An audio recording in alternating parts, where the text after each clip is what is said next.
A friend of mine went to the doctor the other day.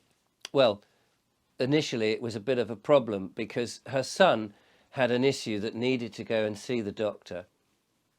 And she went to the reception. She tried to get appointments and couldn't, and there was an urgent need for him to see a doctor face to face. But the receptionist said, "No, I'm sorry, we don't have any appointments." But this had gone on for some time. And so she'd gone in to the reception and said, "Look, I'm really sorry, but this is affecting my son's schoolwork. He's very depressed. He needs to see a doctor face to face. There needs to be some diagnosis." The receptionist said, "No, I'm sorry, we don't do face to face. We can do you a phone call." Well, my friend had had a phone call and that hadn't made any difference. So in the end, my friend broke down. Basically, she cried in front of the receptionist, but the receptionist still stood her ground and said, "I'm sorry, we don't. We can give you a phone call." So she had to settle with that. But then luckily, a few hours later, there was a phone call and the doctor said, "Actually, having looked at the case, we will see you." So she went back later that day, thank goodness, and she managed to get in to see the doctor. He was a locum, not the proper doctor.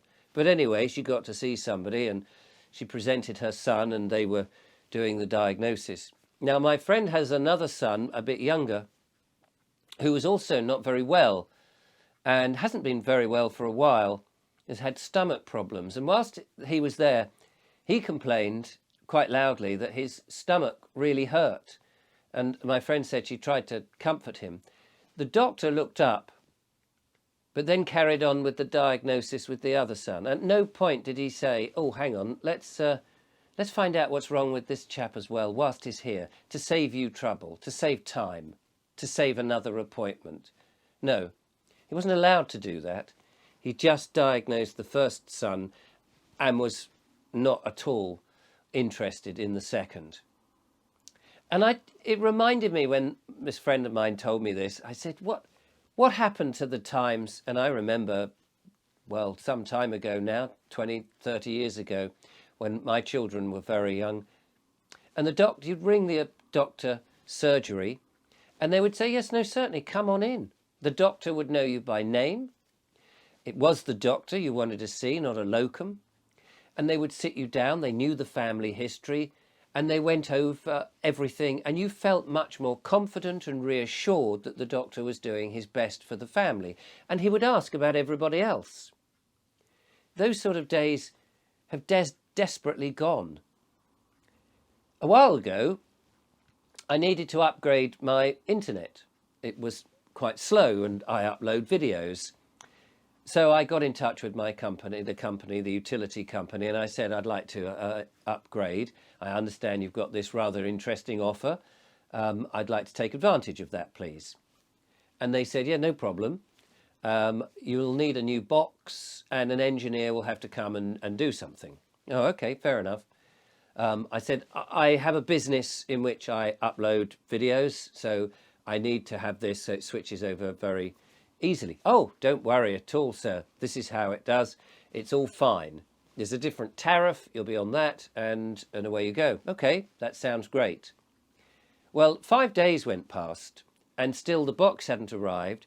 The internet had been switched off and the new system had not yet been put on. So I was inconvenienced for 5 days. I was still paying for the service, mind you.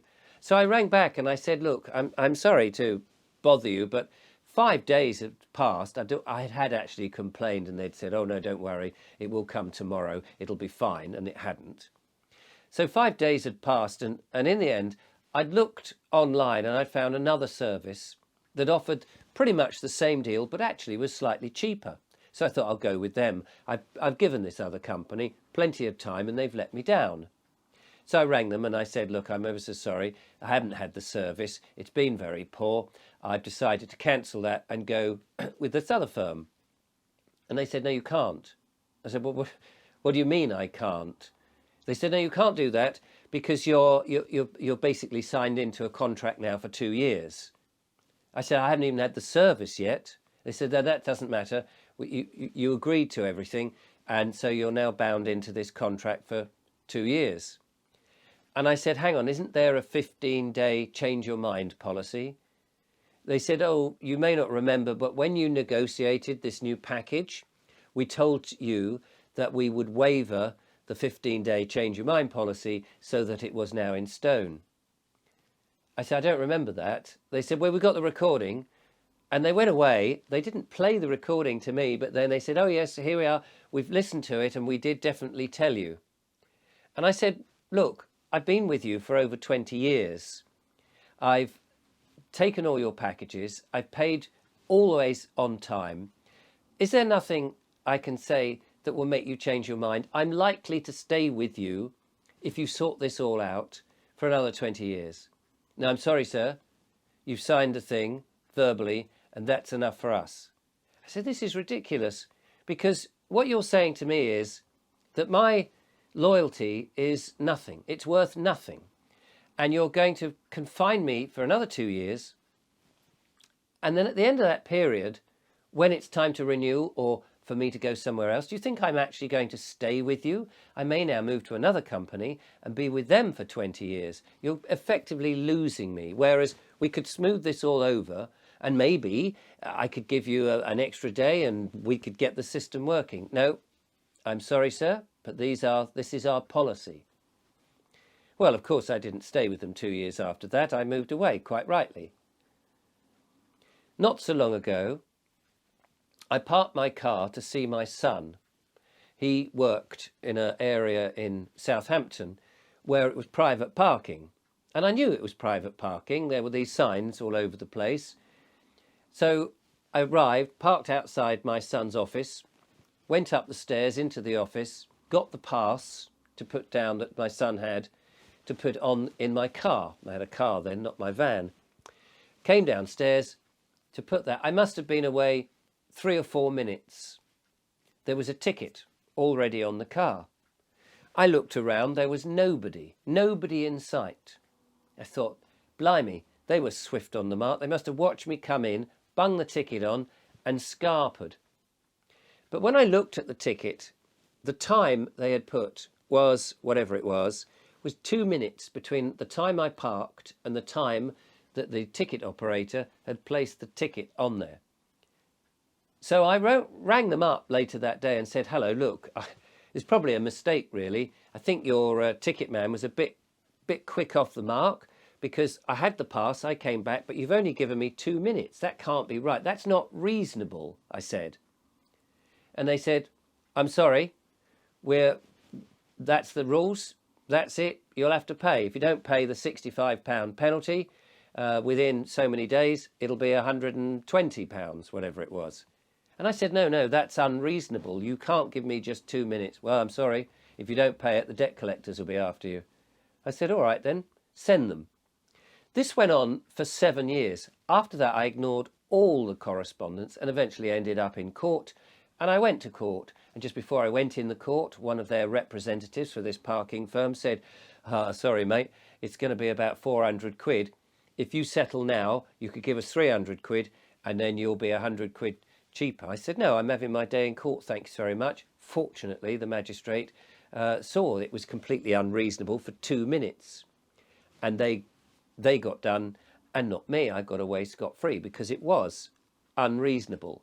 But again, it made me think, what is happening to this country? What has happened to society? It's broken. Everything seems to conspire against the individual.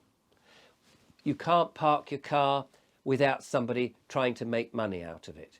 You can't go to the doctor without there being a little bit of give and take. Oh, is he not very well? Let's have a look at him. You can't change your utility bill because you didn't understand fully what they were telling you on the phone when they were giving you all the spec of the new system, and your loyalty meant nothing. The society that we live in is totally broken, and yet it's going to get worse. With these IDs that are coming down, the digital ID, where just to get onto the internet, to find out your bank details, to find out anything, you'll have to put in your ID. Everyone's tracing everything you do, wherever you go, surveillance. It's a zero trust society. It makes you feel that you're guilty before you do anything, and it's up to you to make out or to prove that you're innocent. That can't be right. That's not a society that I want to live in. That's a horrible and nasty society. We've seen that result in China, in a communist dictator state, and it's repulsive. The thing is, although this is what the government, it seems, wants, I believe in humanity. You see, in the West, we've had a certain amount of freedom, or at least a perceived freedom. We may be monitored by CCTV in the streets, and we may have to log into our bank securely, independently. We may have to identify ourselves for sensitive things.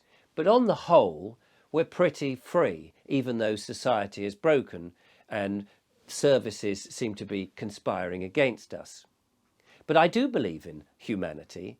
For if these IDs come, the 15-minute cities that want to restrict your movements, and the central bank digital currency, which will have a carbon footprint associated to it, so that if you've travelled in your car too much, or you've bought too many meat pies, or had too many pieces of sirloin steak, oh dear, I'm sorry, we're going to curtail what you buy, then I think people, in the West particularly, will start to rail against this, because I believe in humanity. I think people will start to find a different way to barter and not use the central bank digital currency. Somebody somewhere will have the bright idea of minting their own coins. It may be illegal, but it won't be unlawful. For legislation and rules and legalese is one piece of theatre. But law, common law, natural law, real law, about what is right and wrong and do no harm, trumps all of that. And one of the ways we can help ourselves, as somebody emailed me earlier today and said, Richard, in your videos, why don't you tell people what we can do? Now, I'm no expert, but one thing we can do, and it certainly seems, having had the conversation with William Keat the other day on my channel, if you haven't seen it, do check out that video. It is big. We must educate ourselves on the Constitution. Whether that is the English Constitution, the British or UK Constitution, that doesn't matter. That's just a side issue. The point is the people came first. There is natural law, and the government was put there by the people. If the people don't like what the government is telling them in a dictatorial fashion, then the people can simply say no. They've just got to have the guts and the numbers to do that. You know what it's like if you are perhaps a teacher in a classroom and you ask all the kids to do something which is unreasonable and the kids simply laugh at you. Your authority is stripped like that. If the people of this land don't want digital IDs, don't want to be constrained in 15-minute cities, don't want to be forced into buying heat pumps, want to preserve their freedoms, then it seems to me that because there's more of us than there are of them, and we seem to be reasonable, decent human beings, living men and living women, and not some sort of corporation, that we can turn round and simply laugh at them. We need the numbers, of course, but it all starts with you and I. We could do this. I feel really confident that if we don't want these systems, if we don't want a broken society, if we believe in humanity, we can do this, and we can laugh at these so-called self-appointed authoritarians.